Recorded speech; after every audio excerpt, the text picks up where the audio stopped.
today what we are doing is lesson 10.7 and lesson 10.8. So what we're going to do is we're going to start off with lesson 10.7, which is factoring special products. Now, we're still going to factor like we usually do. It's actually a little bit shorter than what we usually do. And when you factor, your answer should always be in two sets of parentheses. Now, whatever, they may be something like this, okay?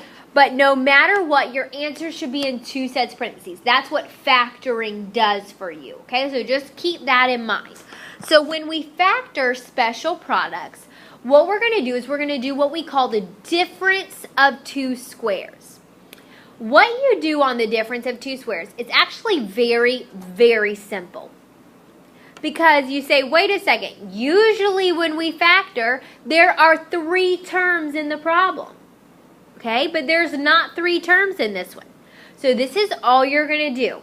Okay, technically, when there's not three terms, this is what it means. Okay, is everybody watching? This is technically what it means.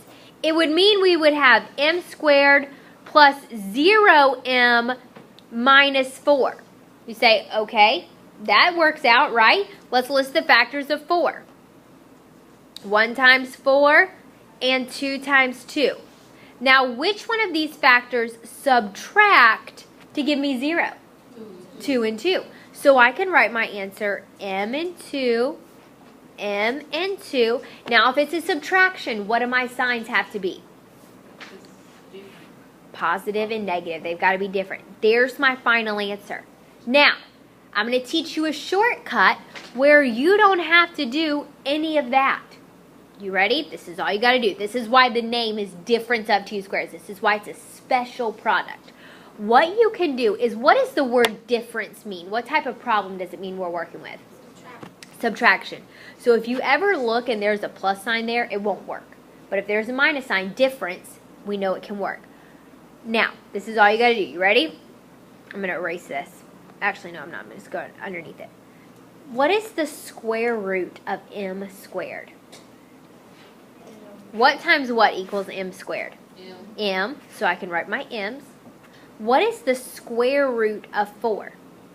2.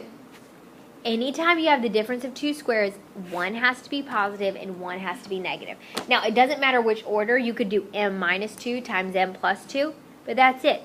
That's your answer. That's how you would do the difference of two squares without having to write out all the factors. Okay? So let's do the next one. I'm actually going to erase all this so we have some room. Look at this next problem. You say, wait a second, even if I wanted to, how would I list the factors of y? There are no such factors because it's not a number. So we're just going to do the difference of two squares, which means I ask myself, first of all, I know my answer has to be in two sets of parentheses. What is the square root of x squared? So that goes at the front. What's the square root of y squared? What do the signs have to be? There's your answer. Just like that. Okay, let's look at this next one. What is the square root, or let's do the difference of two squares. So, I put my two sets of parentheses. What's the square root of 25? So we put that at the beginning. What's the square root of q squared? Q. What do my signs have to be? Now, if you wrote your answer q plus 5 and q minus 5, that is incorrect. You cannot flip the order. Does everybody hear that? You cannot flip the order. It has to be exactly in the order of your original problem. So if the 25 comes first, the square root of the 25 has to come first. Q is next. The square root of q squared has to come second. Okay? So you cannot write it the opposite way. All right, last one. You say, wait a second. We have not done one with a number in front of it. Does it have a square root? Then we can do it. What's the square root of 9? 3. What's the square root of q squared? Q. Now, because these two are together at the front, their square roots have to be together at the front. What's the square root of 64? 8. And what are my signs got to be? Positive, negative. And there's your answer. All right, I want you to do some of these on your own.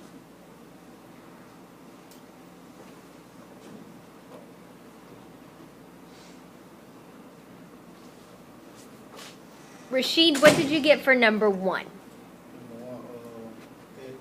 plus 4 and x minus 4. Perfect. Very good. Marcus, what did you get for number 2? Number 2. That's a very good question. Okay, so let's break it down. What's the square root of 4? 2. So we write our 2. What's the square root of y squared? Y. So we put our y. There's our first term. What's the square root of 49? 7. And what do my signs have to be? Plus and minus. Now, it would be okay if you wanted to do minus plus. It does not matter the order of the signs, as long as you have one of each. That's your final answer. Okay? Lizzie, what is the answer to the third one? D plus C and D minus C. Perfect. I think these are the most simple because all you got to do is write the letter once. D minus C. D plus C. Okay? And last but not least, Cameron, what did you get for the fourth problem? 8s plus 12 and 8s minus 12. Perfect. All right. Okay, so now we're going to move on to lesson 10.8, which is also working with factoring. And what we're going to do is we're actually going to learn how to do factor by grouping. That should sound familiar to you because you already know how to do it. We use factor by grouping when we do AC factoring. Now, the book does not teach it that way, so that's why they put this lesson after we do it. But good news for you guys is you should already know how to do it. So when you do factoring by grouping, okay, I'm going to give you a little bit of an example here. You don't have to write it down, but when I would give you a problem like this, let's say it was 2x squared plus 11x plus 5. You would have to do AC factoring, right? You don't need to write this one down, but you would do 2 times 5, which is 10. List the factors of 10. Figure out which ones add to give you 11. So we say, okay, that's 1 and 10. So what you would do is you would do 2x squared plus 1x plus 10x plus 5. Now, once we did that, what would your next step be? Parentheses, group them. And then we take out the greatest common factor. Guess what? That is exactly what we're doing here. You just get to skip all these steps because they've already got the 4 terms for you. So what you would do is you would just say, okay,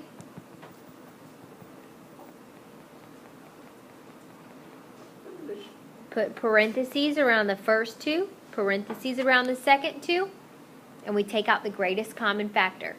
Asia, what is the greatest common factor of x cubed plus 2x squared?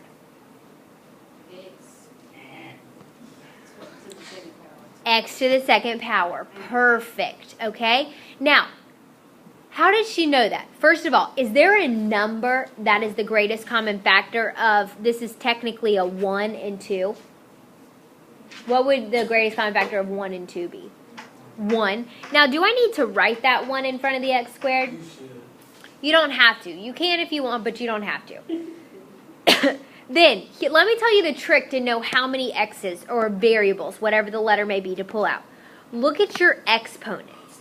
Whatever the smallest exponent is, that's always going to be how many you pull out. So my smallest is 2. So I pull out x squared, okay? So what is, if I had x to the third power, so that means I have 3 of them technically, 3 x's, and I took 2 of those x's out, how many would I be left with to put back into the parentheses? Just 1. So I have x. Then I put my plus sign. Now I leave my 2 just where it is because I didn't mess with it.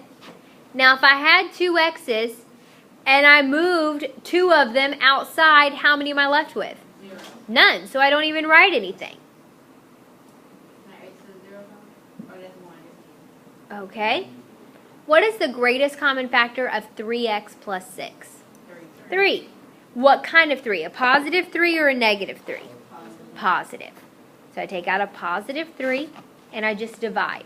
3 divided by 3 is 1. And I'm left with an x. Now do I need to write the 1 in front of there? No, you don't have to. 6 divided by 3 is 2. Now how would you write your final answer?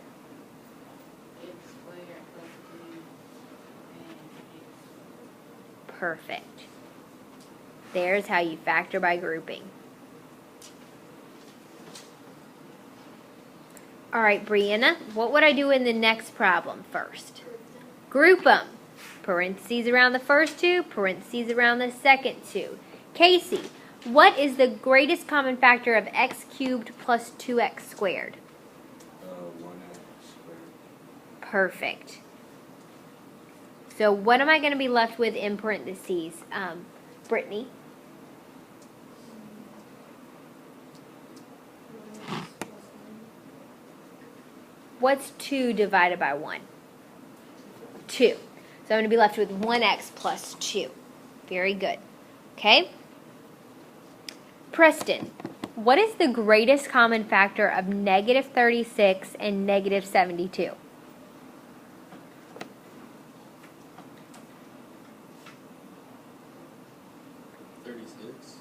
Perfect. What kind of 36? Whatever the first term is, that's what type you have to take out. So what is the first term? Negative. So we want to take out a negative 36. Okay, just remember that. So what's negative 36 divided by negative 36? 1. Positive 1, and I'm left with my x. What's negative 72 divided by negative 36? So my final answer is 1x squared minus 36 plus, 1x plus 2. perfect. Now, stop right here for a second. Take a look. What I have is I just technically did not write my 1. Look at what we have in this first set of parentheses. Does that look familiar at all from what we just did in the first example? Is it the difference of 2 squares? Yes. So we still have to factor that farther. Now, you're going to have to train your eye, or I guess really your mind, to look. Always ask yourself, is there something else I can factor? Is there something that I can break it down farther? Well, I can say, all right, what's the square root of x squared? X. What's the square root of 36? So what do my signs have to be? 1 positive, 1 negative. Now you say, wait a second, what about this right here? We just write it on the end. 1x plus 2. And that's how you factor it all the way down. Now, I don't think I gave you any of these on your test. However, once you get into Algebra 2, you will have to recognize that, and they want you to recognize it right off the bat. Oh, I need to factor that. Oh, that's the difference of 2 squares. Okay? Always ask yourself, can I factor it farther? Is it possible? All right, so that's factor by grouping. Now what we're going to do is we're going to just find the greatest common factor. You already know how to do that. That's all they want us to do. Find the greatest common factor. So Kira, look at this first problem here.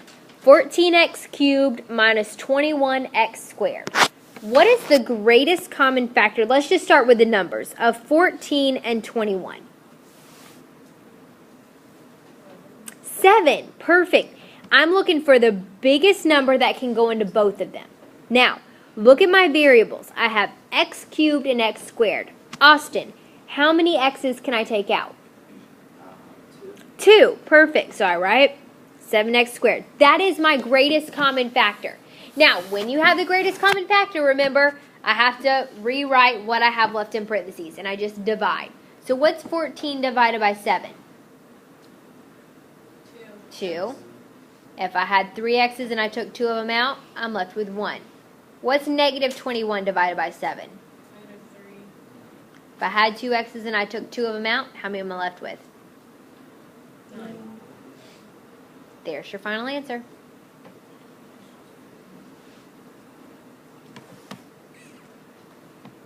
All right, Morgan, what is the greatest common factor of 11 and 22? 11. Can I take out an x out of this problem?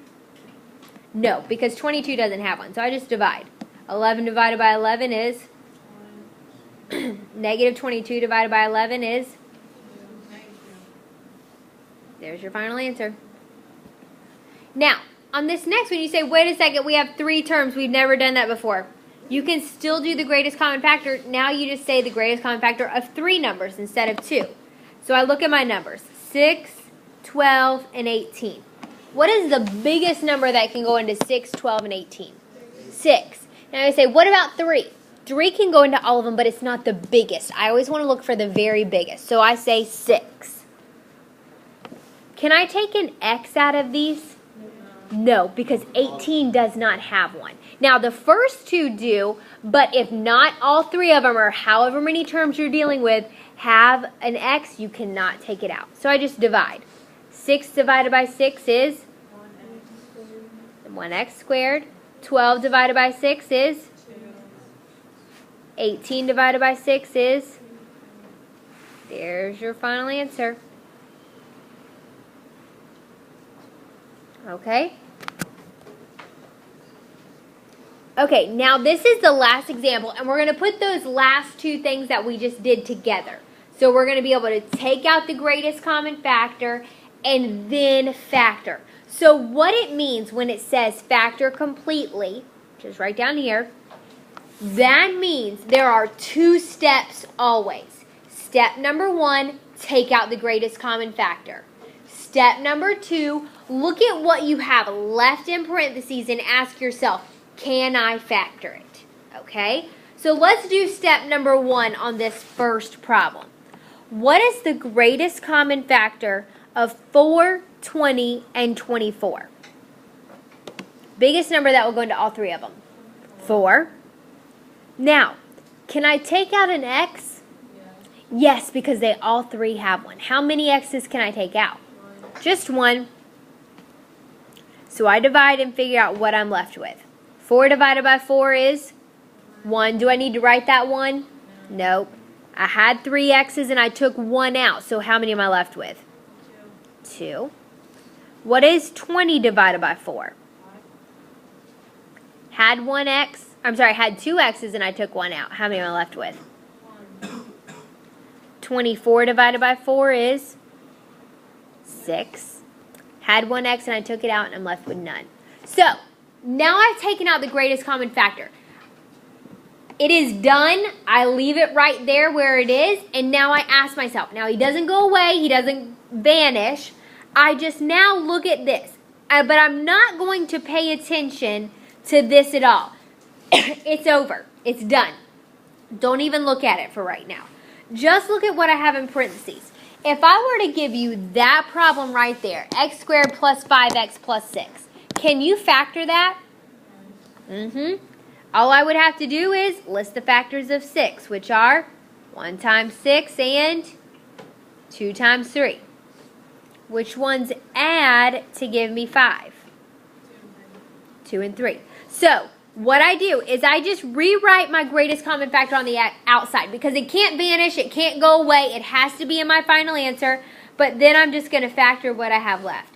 So I should have an x and an x, a 2 and a 3, and what are my signs going to be? Positive and positive. There's your final answer.